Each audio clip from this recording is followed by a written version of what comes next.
I'm John. It's scripture time. I'm reading Book of Numbers from the King James Bible. We're on chapter 19. And I got Logan here helping me out. Looks like he might be sleeping, but he really is listening with his eyes closed.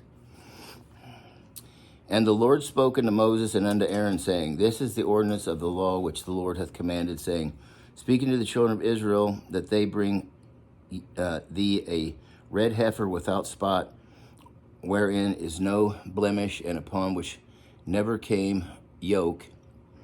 And ye shall give her unto Eleazar the priest, that he may bring her forth out of the camp, and one shall slay her before his face. And Eleazar the priest shall take of her blood with his finger, and sprinkle of her blood directly before the tabernacle of the congregation 7 times.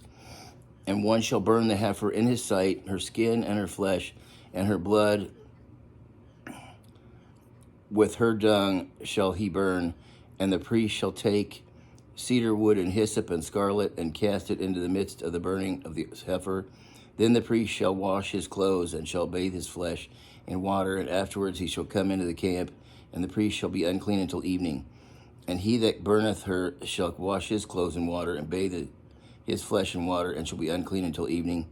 And a man that is clean shall gather up the ashes of the heifer, and lay them up without the camp in a clean place, and it shall be kept for the congregation of the children of Israel for a water of separation. It is a purification for sin. And he that gathereth up the ashes of the heifer shall wash his clothes, and he be unclean until evening. And it shall be unto the children of Israel, and unto the stranger that sojourneth among them, for a statute forever.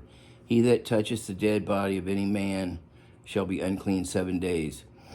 He shall purify himself with it on the 3rd day, and on the 7th day he shall be clean. But if he purify not himself the 3rd day, then the 7th day he shall not be clean. Whosoever toucheth the dead body of any man that is dead, and purify not himself, defileth the tabernacle of the Lord, and that soul shall be cut off from Israel, because the water of separation was not sprinkled upon him.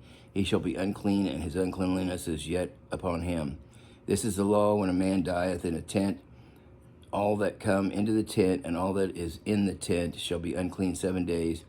And every open vessel which hath no covering bound upon it is unclean. And whosoever toucheth one that is slain with a sword in the open fields, or for a dead body, for a bone, or a bone of a man, or a grave, shall be unclean 7 days. This is basically to keep diseases out, I'm pretty sure.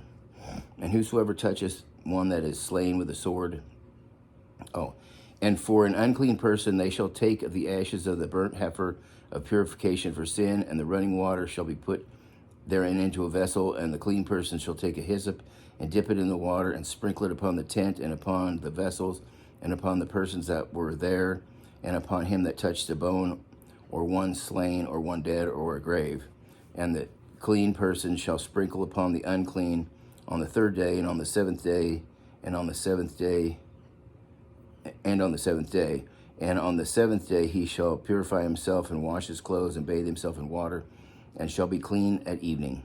But the man that shall be unclean, and shall not purify himself, that soul shall be cut off from among the congregation, because he hath defiled the sanctuary of the Lord.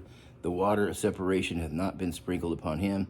He is unclean. It shall be as a perpetual statute unto them, that he that sprinkleth the water of separation shall wash his clothes, and he that toucheth the water of separation shall be unclean until evening. And whosoever the unclean person touches shall be unclean, and the soul that touches it shall be unclean until evening. And that's the end of chapter 19. And until next time, God bless.